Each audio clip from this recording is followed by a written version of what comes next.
비오뷰라고 하는 신약이 나와서 이제 우리가 황반변성에 대한 치료 약제를 한번 정리를 해보려고 합니다. 네, 그래서 현재 황반변성에 쓸 수 있는 약제는 크게 4개라고 보시면 되는데요. 약이 출시된 시간적 순서에 따라서 보면 첫 번째가 이제 아바스틴, 원래 항암제로 개발이 되어서 눈에도 썼더니 신생혈관이 없어지는 걸 알게 된 이제 항암제로 개발되어서 오프레이블로 쓰고 있는 아바스틴. 그리고 두 번째가 루센티스, 그리고 그 다음이 아일리아, 그리고 비오뷰가 최근에 나와서 쓰이고 있습니다.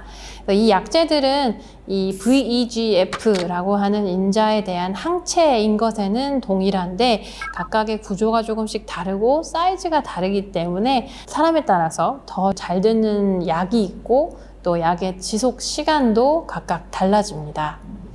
황반변성 치료를 시작하시게 되면 거의 모든 환자분들께서 눈에 주사를 맞아요? 눈에? 이렇게 말씀해 주시는데 전신적으로 복용한 약제는 눈으로 들어가는데 굉장히 제한적이기 때문에 눈의 효과를 보기 위해서는 국소적으로 주사를 맞는 것보다 더 좋은 치료가 있을 수가 없습니다. 그래서 눈 안에 눈알이 이렇게 배구공처럼 생겨 있기 때문에 눈 안에 머리카락처럼 가는 그 주사기를 통해서 약을 넣어주는 것이 가장 효과적이고 무서워서 그렇지 엄청 아프거나 그렇지는 않거든요.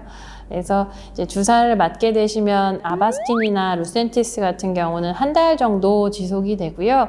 아일리아 같은 경우는 아바스틴이나 루센티스보다 좀 더 사이즈가 작기 때문에 2달 정도 지속이 되고 또 투과하는 것들이 망막의 아래쪽으로 잘 투과를 하게 돼서 이 맥락막에서 시작된 황반변성이 있는 환자분들에 잘 듣게 됩니다.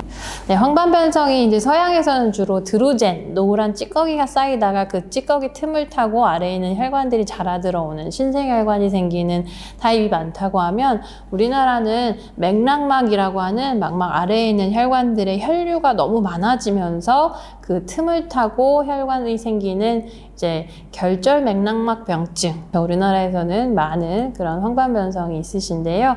두 가지는 병태 생리가 다르기 때문에 잘 듣는 약도 좀 다르고 그 치료제에 대한 반응도 좀 다르게 됩니다. 그래서 결절 맥락막 병증 같은 경우는 이제 조금 더 투과성이 좋아야, 왜냐하면 아래로 들어갈수록 망막보다 맥락막이 아래에 있기 때문에 눈 안에 주사를 맞으면 그게 망막을 뚫고 아래로 들어갈수록 이런 맥락막에서 시작하는 황반변성에는 효과가 좋을 수밖에 없고, 그래서 이제 모두에게 다 통하는 것은 아니지만 일반적으로는 아바스틴보다 루센티스가 좀 잘 듣는다고 하면 루센티스보다 아일리아가 좀 더 잘 듣고, 지금은 아직 나온 지 얼마 안 됐지만 아일리아보다 비오뷰가 더 낫지 않을까라고 이제 사람들이 생각을 하고 있는 겁니다. 그래서 그 부분은 이제 데이터가 더 쌓이면 명확해질 거고요. 그 차이는 그 약제의 분자 구조에 따라서 사이즈가 다르기 때문에 얼마나 깊게 투과할 수 있느냐에 따라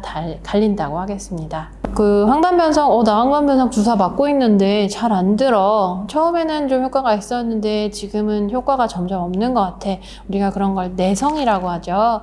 주사를 맞다 보면 처음에는 잘 들었지만 이제 병이 그 주사 약제에 대해서 내성을 갖게 되는데 그러면 어쩔 수 없이 더 강한 약을 쓰게 됩니다. 그래서 그 전에 작년까지만 해도 우리가 갖고 있는 가장 강력한 옵션이 아일리아였다면, 그래서 루센티스 맞다가 잘 안 들어서 아일리아를 놓고 좋아지고 이런 경험을 했다고 하면 또 아일리아를 맞았는데 또 그동안 처음에는 잘 들었는데 이제는 아일리아가 우리가 한 2달 정도 간다고 보고 있는데 2달이 안 가고 효과가 없어, 이런 분들은 또 이제 비오뷰로 전환을 해서 좋은 효과를 보고 계시거든요. 그래서 내가 약이 잘 안 듣는다 그럴 때는 다음 단계의 약제로 전환하는 것을 고려하게 됩니다.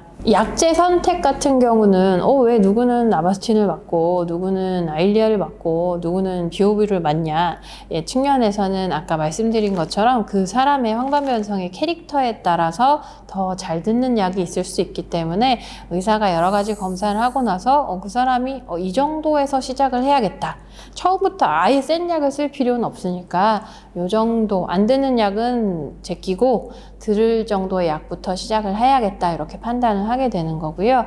이제 루센티스나 아일리아 비오뷰는 눈에 주사 맞는 것이 허가가 된 약제이고 아바스틴은 눈에서 쓰는 것을 식약처에서 허가받은 약은 아니에요.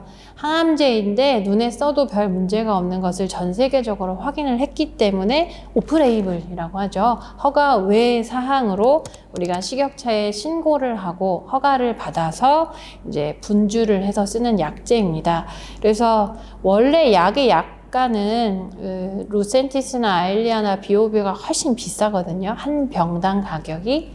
근데 이제 그것은 나라에서 보험을 해주면 90%를 국가 부담으로 맞게 되고 나머지 비용만 내가 내게 돼서 실제로는 더 싸게 맞으시는 거고요. 아바스틴 같은 경우는 나라에서 보험을 해주지 않기 때문에 내가 그 약을 비보험으로 구매해서 허가 외 사항으로 주사를 맞으시는 겁니다.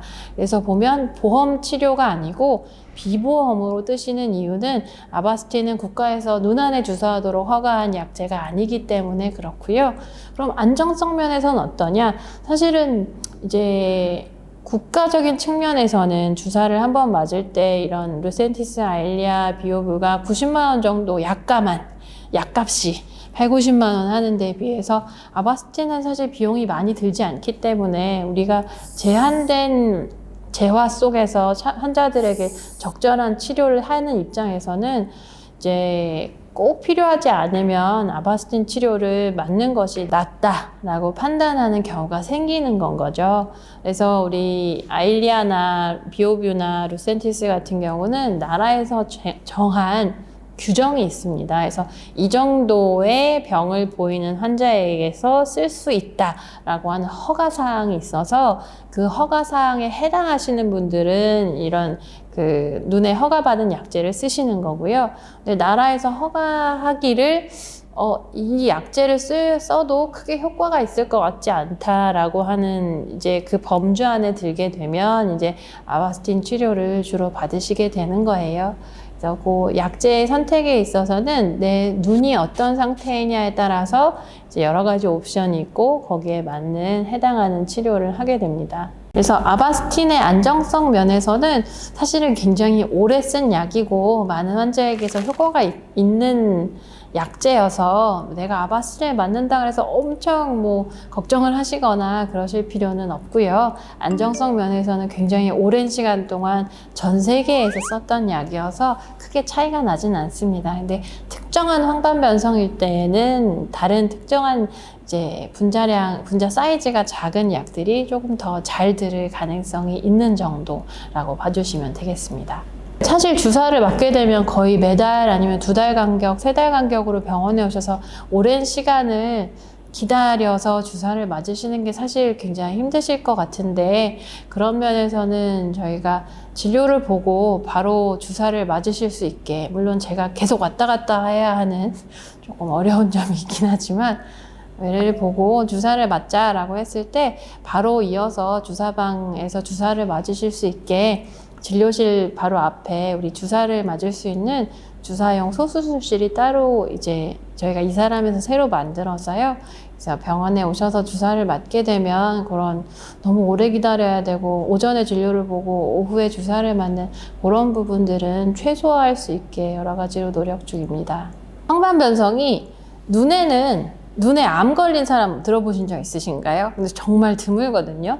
무슨 위나 대장은 암 같은 게 굉장히 많이 생기는 데 반해서 눈에는 암이 잘 안 생기잖아요. 눈을 구성하고 있는 신경세포들이 재생하는 능력이 없기 때문에 자기 번식하는 능력이 없기 때문에 눈에는 암이 안 생겨요. 오히려 너무 빨리 죽어서 녹내장 황반변성 이런 건성 황반변성 같은 것들이 시력이 많이 떨어지지 눈은 그래서 뭐 멜라노마 이런 흑색종 이런 특정한 세포들이 아니면 암이 잘 안 생기는데요. 그 대신 이제 망막 밑에 있는 혈관들은 워낙에 증식을 할 수 있기 때문에 이제 황반변성은 눈에 생기는 암 같은 거라고 봐주시면 돼요.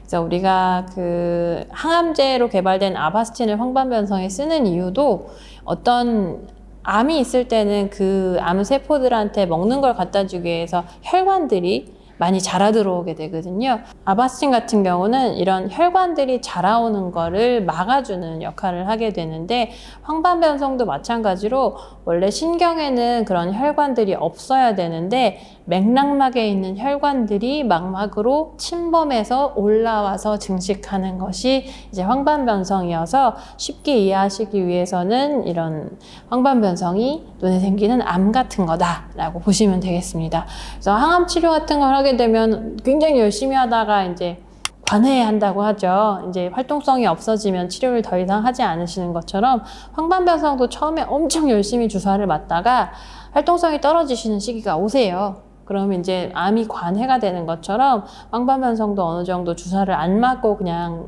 사진만 찍어보는 시기가 오시는 겁니다. 근데 암도 뭐 3년 뒤에 6년 뒤에 갑자기 재발하는 것처럼 황반변성도 괜찮다가 어느 시점에 갑자기 재발하시는 경우가 있기 때문에, 주사는 평생 맞는 게 아니지만 뭐 내가 병이 다 나았다고 해도 매년 1년에 한 번 정도는 나빠지지 않는지 체크, 평생 봐야 되는 질환인 거는 맞는 거죠. 근데 평생 주사를 맞는다고 보기에는 조금 어렵습니다. 맞다가 안 맞는 시점이 오세요. 그리고 주사를 얼마나 잘 맞았느냐에 따라서 그 안 맞는 시점에 나의 시력이 결정되시는 겁니다.